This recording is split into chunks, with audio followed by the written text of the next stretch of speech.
ынтымақты бұзба. Ертеде Нығмет пен Үсен деген ағайынды жетімдер бір байдың малын бағыпты. Екеуі кисе киімге, ішсе тамаққа жарымапты.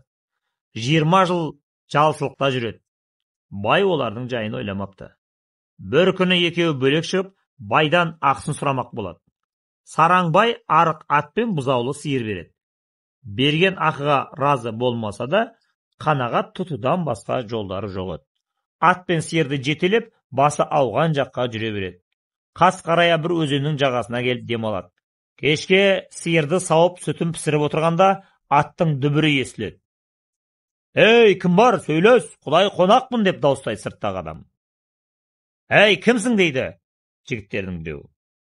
Қонақ: «Атым Қызыр, қырғауылдай қорғалап, бөденедей жорғалап келем» дейді. «А, деді жігіт. Қызыр болсаң қонатын жерге қон. Бізде қазір саған орын жоқ» деп шығарып салады. Қызыр атының басын бұрып кетіп қалады. Сәлден соң тағы да аттың дүбірі естіледі. «Ой, кім бар? Сөйлес, Құдай қонақпын» деп дауыстайды ол. Асан: «Ей, кімсің, қайдан келесің?» дейді.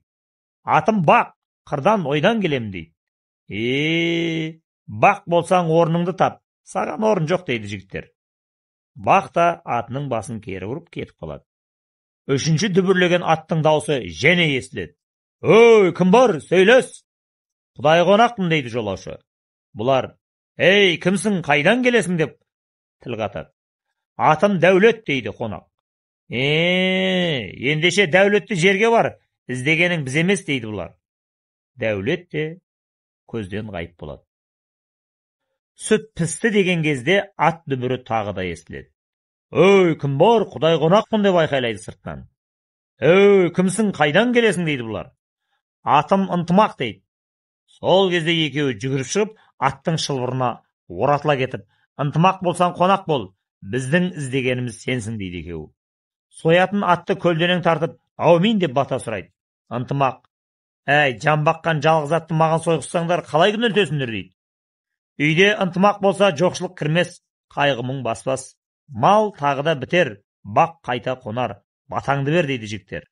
Ынтымақ екеуіне риза болып, екі алақаны жайып жіберіп: «Құдай оңдасын, Қызыр қолдасын, бақ қосылып, дәулет тарсын, Аллаху акбар» деп бетін сипайды. Нығмет пен Үсен атты сойып, етін қазанға салады. Ет пісті деген кезде сырттан көп аттың дүбірі және естіледі. Қараса, Қызыр, Бақ, Дәулет үшеуі қайта келіп тұр екен. Екі жігіт жүгіріп шығып қарсы алады. Оларды әлгінде қондырмағаны үшін кешірім сұрайды. Қызыр ата: «Балаларым, оған қысылмаңдар. Ынтымақ болмаса, Қызыр қонбайды, Бақ қарамайды, Дәулет дарымайды.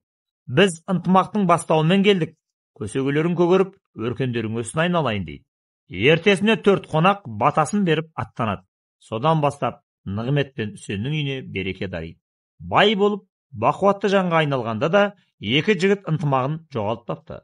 Ұрпақтарына ынтымақтан биік, ынтымақтан күшті ештеңе жоқ деп өсиет қалдырған екен.